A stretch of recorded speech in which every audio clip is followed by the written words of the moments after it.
Hi there! Welcome to Pallet University. Today we're here for episode 3 of our series in which we give every Pokemon a scientific name. So let me know down below which Pokemon you are most excited about coming up, your favorite Pokemon. Let me know down below. On the other hand, let me know which one of these that we discussed today is your favorite. And there's a little bit of a surprise in this episode as well, which we will get to later. And as always, just a quick reminder of the rules for this series. 1. All species names are given in either Latin or Greek, depending on circumstance. I don't speak either of those languages or really know any of the grammar of those languages, so if you do, please don't destroy me in the comments. And lastly, all names apply to every member of that family. For instance, the first group up today, we have Slowbro and Slowking. That name also applies to Slowpoke as well. Alright, and with that, let's get into today's list. Like I said, we're starting off today with Slowbro and Slowking, whose scientific name is Ustis augmentus, which means regrowing bulk.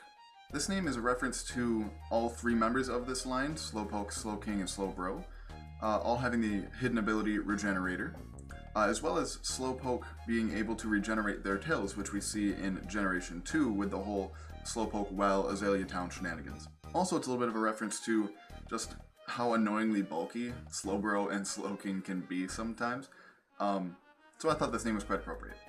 So next in the Pokedex is Magneton, but like before, since we are dealing with the final evolutions of every line, we're going to be talking about Magnezone.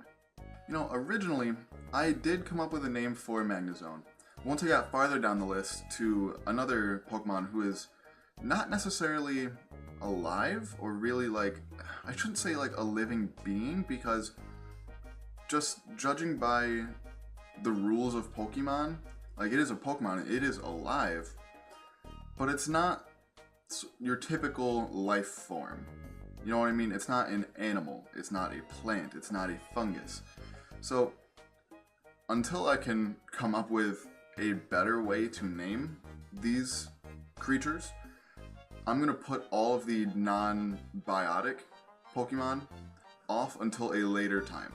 So that will probably be a couple episodes, probably after we finish up the living animals / Pokemon.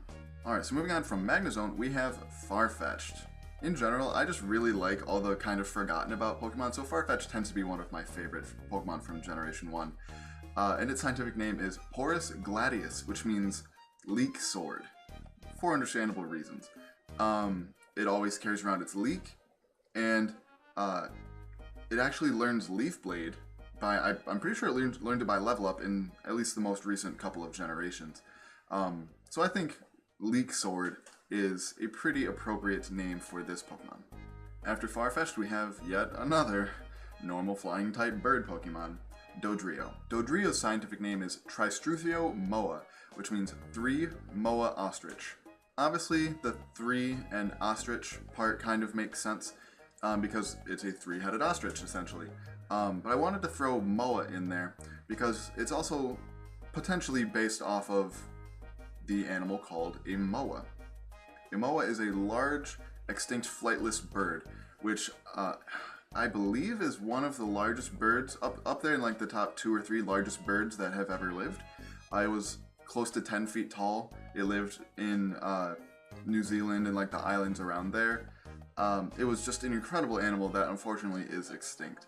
But I just wanted to teach you guys a little fun fact about some of the science that I do, which is paleontology and studying extinct animals. Next up we have Dugong, whose scientific name is Cornocyrus cetus. This translation is really rough because I kind of just chopped a word in half and added it to another word.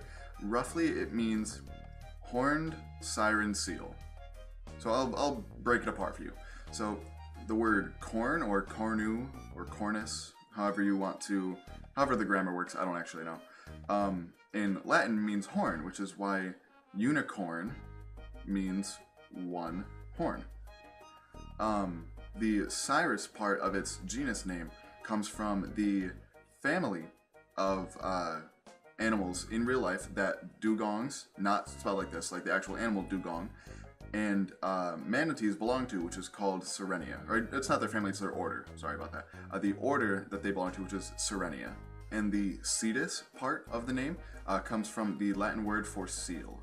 After Dugong, we have Muck and Alolan Muck, and much like Magnezone, I didn't really know how to handle these Pokemon, so I'm just kind of making that future Gavin's problem, so we'll deal with them when that time comes. After that, we have Cloyster, whose scientific name is Bactus pectinus, which means pearl scallop.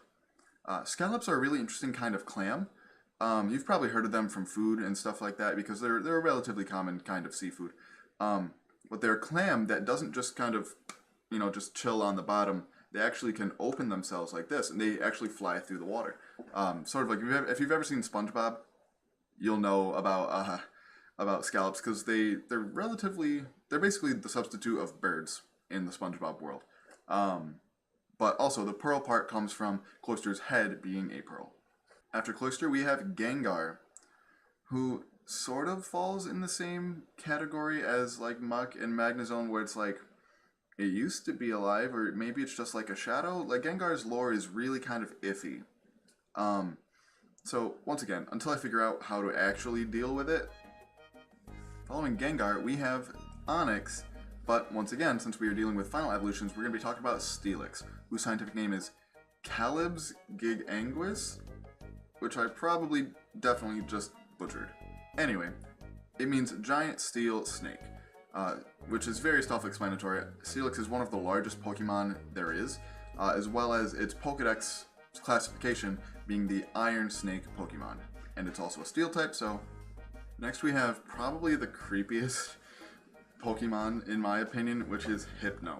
Ever since I was a kid, has just really freaked me out, and I don't know why. Actually, I know exactly why, now that I'm thinking about it. It's definitely from Fire Red and Leaf Green, the Hypno event thing on the Sevi Islands. I don't even remember what island it was, but I just remember that it freaked me the heck out.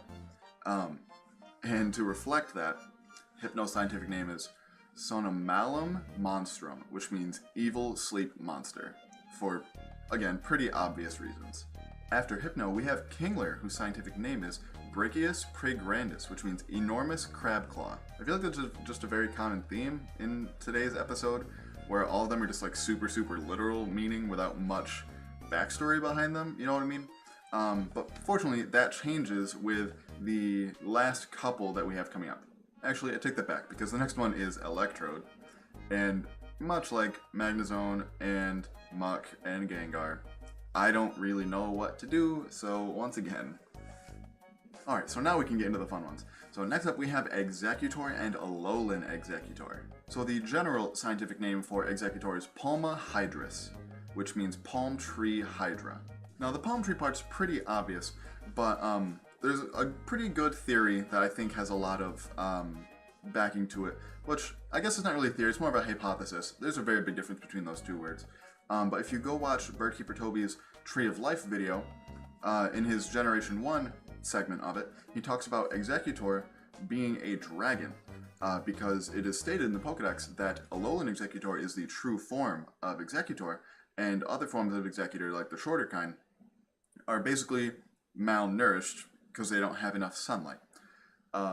So because of that, we're going to base this more off of Alolan Executor, which is its true form. Now, if you know basically anything about Greek mythology, you've probably heard of the Hydra, which is a multi-headed dragon that Hercules famously fought when he, if you cut off one of the heads, two more grow back. So I thought it was neat to kind of pay homage to that in that Executor has multiple heads, as well as it is a dragon. So, little neat kind of history lesson there. And going off of that, we have Cantonian Executor's subspecies name, which is Palma hydris minutus, which means lesser or smaller. And then we have Alolan Executor's scientific name, or subspecies name rather, which is Palma hydris majoris, or greater/larger. And lastly, for today's episode, we have Marowak and Alolan Marowak, whose general scientific name is Pinacalvis solum, which means lonely bone staff. The lonely part of the scientific name comes from Cubone's classification in the Pokedex as the lonely Pokemon, as well as the general lore behind Cubone being that it is a very lonely Pokemon because its mother was killed when it was little. And the bone staff part also should be kind of self-explanatory. With that, we have Cantonian Marowak's subspecies name Pinacalvis solum terram, which means ground. Along with that, we have Alolan Marowak's subspecies name Pinacalvis solum impies, which means rapid motion, referring to in battle how it often rapidly spins around its bone staff like a fire dancer would. And just like that, we are already about 10% done with this series.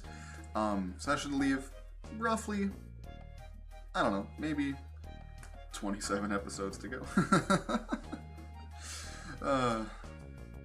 I have a lot of work to do.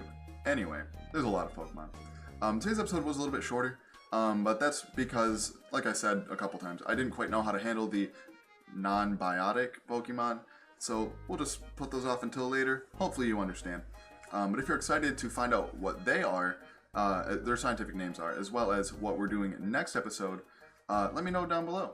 Let me know which one that we talked about today was your favorite down in the comment section below as well. Make sure to follow us on Twitter at Pallet_you to keep up to date with all of the goings on around here in my scientific life. And with that, there's a time and place for everything.